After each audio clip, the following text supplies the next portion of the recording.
Hi there, my fellow notebook gamers. We are going to play some video games today, and we will not rely on a 100 watts plus mobile GPU this time, but rather only on this guy's iGPU. This is the ROG Flow X13, and while it comes with an NVIDIA RTX 3050 Ti in most configs, we will use AMD's iGPU only to render our frames today. While Intel has neglected their integrated graphics for at least 2 CPU generations, the 680M that accompanies the 6900HS in this super thin 2-in-1 is said to be quite capable.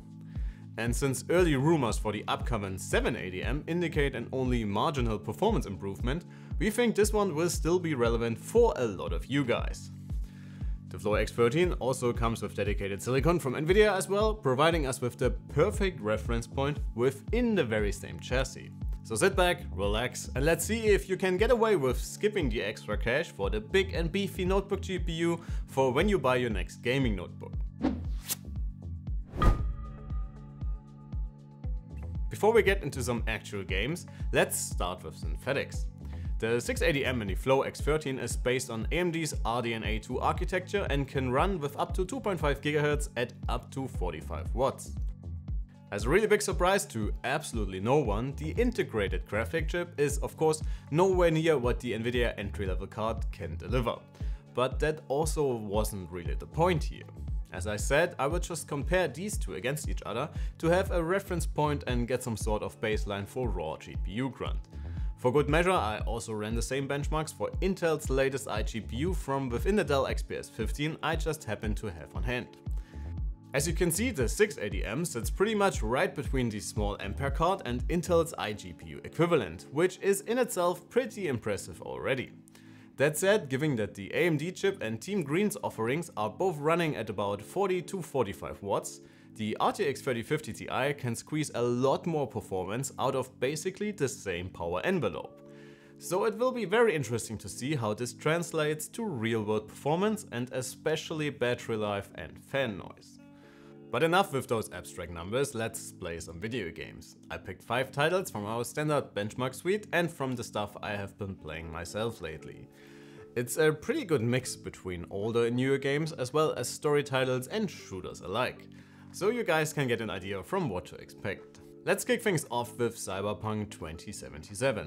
While CD Projekt Red's latest RPG can get very hardware intensive in the higher setting levels, and especially if ray tracing comes into play, it can actually run at fairly low-end hardware too. By the way, for all of these tests, I was aiming for full HD and frame rates that I would consider playable, so everything above 40 to 45 FPS in story games and above 60 FPS for faster shooters. In Cyberpunk's medium preset, with AMD's upscaling tech set to medium, I got it to run at almost 40 FPS on the 680M. While those are numbers from the in-game benchmark, I would call this playable with minor stutters. Since I still wanted to preserve some eye candy, I would rather play it at this frame rate than dropping things down to 720p or low settings. But you would definitely have some headroom here if you would prefer things to be a little bit smoother. The RTX 3050 was almost able to score a solid 60 FPS with the very same settings, which translates pretty well to the performance differences we have seen in our synthetic test before. Kicking the pace up a notch in the latest Call of Duty Modern Warfare 2, the 680M was able to close the gap to the real GPU quite considerably. Call of Duty this time around is a title that favors Team Red quite a bit, but still, running the game at the balanced preset in Full HD and FSR2 set to quality and getting 75 FPS is very impressive. I mean, sure, you would probably not want to play competitive with a setup like this, but for a few rounds of DMZ or even the multiplayer after work, I would say this works surprisingly well. If you feel more like a virtual sightseeing tour, Naughty Dog's Uncharted 4 in the remastered PC version also runs relatively smooth on the 680M. The medium preset also did the trick here once again for playable frame rates, without sacrificing too much on visual fidelity. We set the render scale to 80% for some extra frames, and this time we are really riding the edge between playable and a little too choppy, with FPS dipping into the mid-20s. The RTX 3050 Ti on the other hand was running at almost 50 FPS with very stable frame rates throughout our testing. The Witcher 3 has been our go-to benchmark for quite some time now, and while it also got a makeover with the next gen upgrade a few weeks ago, bringing even high-end GPUs to its knees, it will be very interesting to see how Geralt behaves on a low-end iGPU. We are once more in the medium preset, again relying on FSR2, on quality, and this time we can squeeze a little over 40 FPS out of AMD's integrated offering. Again, we are aware that these aren't the ideal FPS to enjoy any game, but for a slower paced story game that you will most likely play with a controller, this is definitely a viable way to enjoy this modern classic. That said, we had some very severe dips here and there, so you might need a bit of patience in between, since FPS dipped even in the single digit realm for a few split seconds. Team Green's 3050 Ti was able to dominate very clearly this time and could almost deliver double the frame rate with much more stable FPS. Before we draw our conclusion, let's jump into a quick game of Fortnite. Epic Games' widely popular Battle Royale also did get quite the visual overhaul with the latest update, bringing it up to the Unreal Engine 5.2. And while being one of the prettiest games on the market right now at its highest settings, again also asked for a pretty high-end GPU to take it all in at ultra settings. We settled on the high preset, this time with Epic's own upscaling TSR set to high and quality. We know that some of you would probably prefer even less visual quality to get higher FPS, but that really depends on how casual or sweaty you would like to play this one. With our settings, we got average frame rates at around 45 FPS. While this sounds very stuttery, frame rates have been closer to 60 FPS most of the time, but slowed down significantly, at times making for much worse average frame rates. Especially at the beginning, you might be better off hiding in the bush for a little bit before jumping into action, since frame rates get a lot more competitive after a while.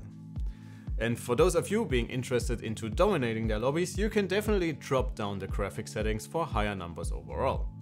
For the RTX 3050, you may have guessed so, FPS have been a lot smoother, and also quite a bit more stable.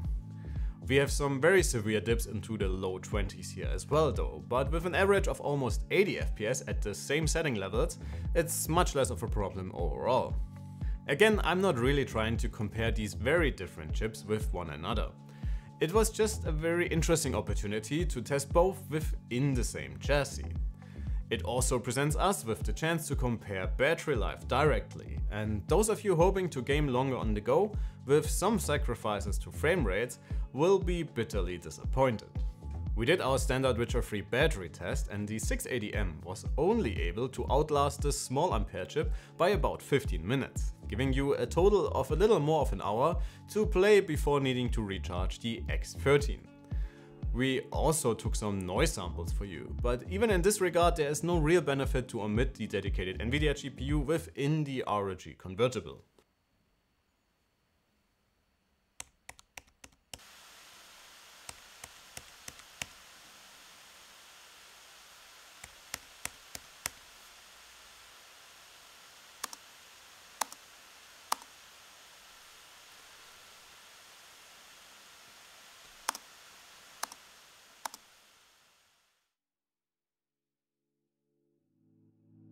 Alright guys, let's wrap this up.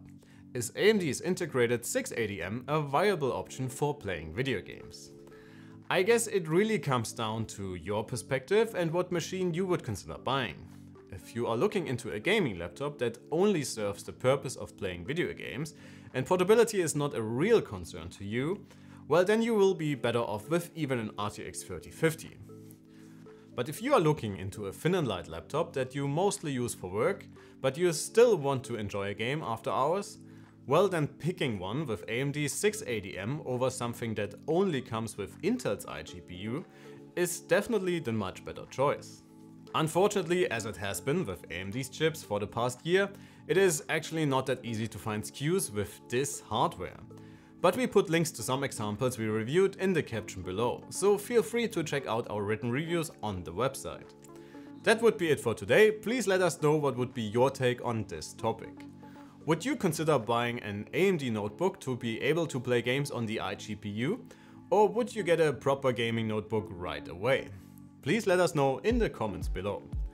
For now, thanks a ton for watching. Please consider liking the video and subscribing to the channel if you haven't already. My name is Alex, you have been fantastic, and I cannot wait to see you all in the next one. Take care.